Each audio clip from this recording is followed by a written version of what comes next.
Баягы улуу инсандар, улуу дервиштер деле айткан экен го. Бул дүйнөнүн кызыгын кол шилтеп таштап кетким келет дегенде. Бул дүйнөнүн кызыгы бир тыйынга кымбат болуп калган кез болот. Адам ушунчалык бийикке көтөрүлөт, муну жалган дүйнөм баары бир болуп калат. Бул кызыкчылык калбай калат. Жана бүгүн эле айтып аткан жерим жок. Ошол 14-жылы Изник деген шаарда, Түркияда кыргыздардын, баатырлардын күмбөзү бар. Ошол жерге барып 13 кол башчы болгон экен, аларга күмбөз салып, момундай анан сыртында бир 700-800дөй мазар турат да. Ошол кыргыз жоокерлери барып, баягы Осмонго гректерден алып бергенге жардам бергендигинин урматына ошондой курган экен. Ошол жерден келатып айттым эле да, жашоодо эч бир кызык калбагандай жүрөгүм үн чыгарбай ыйлап келди депчи. Жүрөк көп ыйлайт, балдар. Көз жаш көрүнбөгөн менен жүрөгүң көп ыйлайт, көп сыздайт. Мен ошон үчүн айтам, жүрөктө тилинбеген жер калган жок деп. Ар бир тамган көз жашың бир тилик жаратат жүрөктө. Элиңди көргөн сайын, элиңдин сүйлөп аткан сөзүн уккан сайын, басып бараткан жолун көргөн сайын, ой жүгүртүү, аң сезимин, дареметин билген сайын, бирден тилик пайда боло берет. Муну кайдыгерликти биз токтотушубуз керек. Анан бирөө келип жасап берет, андай болбойт. Революция жасаш керек дейт. Мен канча мезгилден бери айтып келем, революция адамдын ички дүйнөсүндө жасалышы керек. Көкрөктө жасалышы керек. Кече шайлоо мезгилдерде айтып аттым мен. Шайлоо бүткөндөн кийин ак таяк, көк таяк болуп кубалашпай, көргөндө айткан экенмин. Калемдин учу менен маданияттуу революция жасайлы дедим мен. Калемдин учу менен. Ал добуш берүү менен. Эгерде ошол баягы 3 бийликчил дегендердин казанын оодарып койсоңор, ошол күнү накта революция болот деп айтып жүрдүм, угуп аттыңыздар. Мен ушундай күч колдонууга ким тарабынан болбосун караманча каршы болуп келгенмин. Күч менен келген киши көп тура албайт. Күчкө таянган бийлик көпкө чыдабайт. Мына ушундай. Караңыздарчы, бизде ушундай бир цикл пайда болуп калды.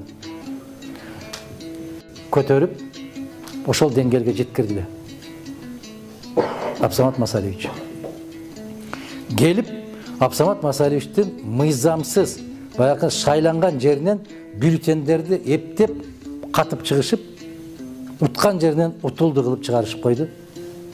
Ким? Өзүнүн көтөргөн жигити.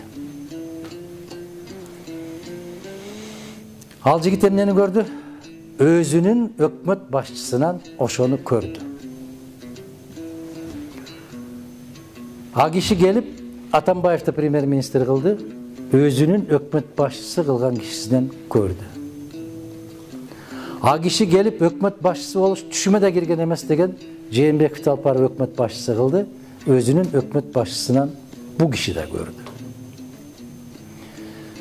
Эми бу киши дагы а кишиде кандай болсо, ошондой болуп келди.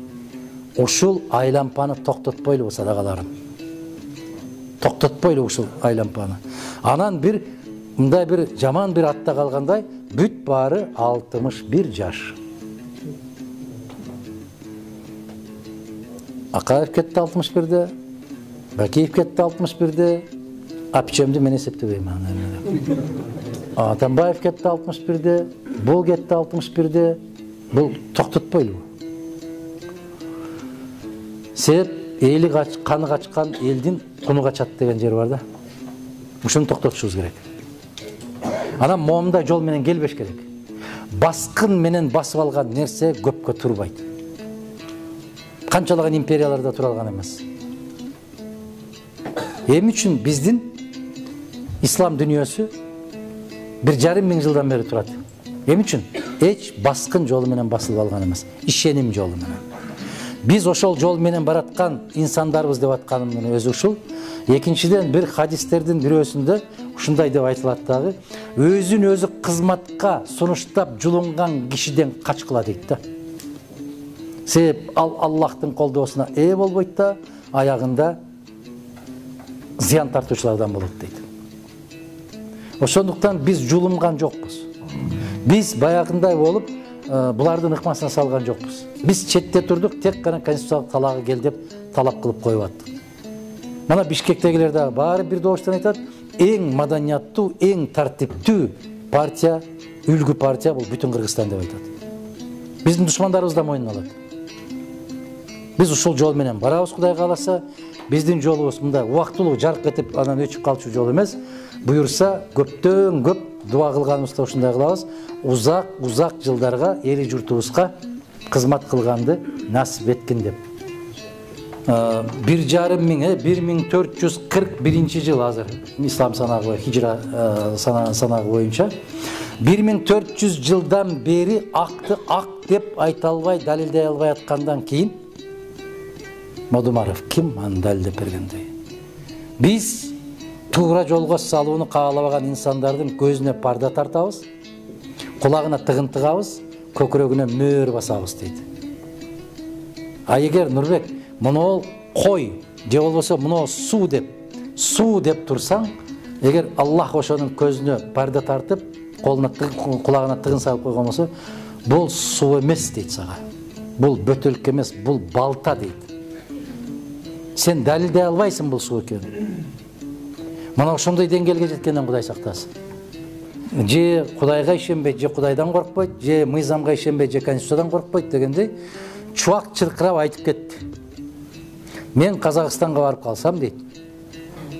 Аны чакырат эле, билесиңер, Өзбекстан аябай жакшы көрүп чакырыш эле.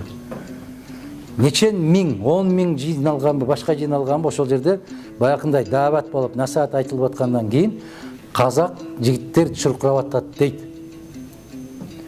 Аксакалыбыздын канында кыргыздын каны бар, биздин жерди кыргызга берип жиберди деп. Уктуңарбы ушул сөзүн? Ишенбейт да. Ишенбейт. А кайдагы бетин жуубаган бир киши чыгып 2 мүнөт сүйлөп койгон экен, ушул күнгө чейин туу. Мен айтам сиздерге. Мына ушул тилекке каршы биз көрүп калабызбы, көрбөй калабызбы? Кийин барып кече дагы ушуну айттым. О дал ошол жерге Кудай буйрса Мадумаровго эстелик тургузат. Себеп ошол мамлекеттин жерин бизге алганыбыз үчүн. Мага 150 кишинин кол коюлган гезитке чыккан кагазын көрсөтүп берди. Мана. Сизге терең ыраазычылык, дал ушундай чечип бергениңиз үчүн деген рахмат, ыраазычылык каты бар. Бизде бир гезитти аябай жакшы сөз менен жазса мени эч ким окубайт дагы. Бүргөнүн изиндей болгон гезиттин астына кичине кылып жазып койсо ошону таап окуп алат да.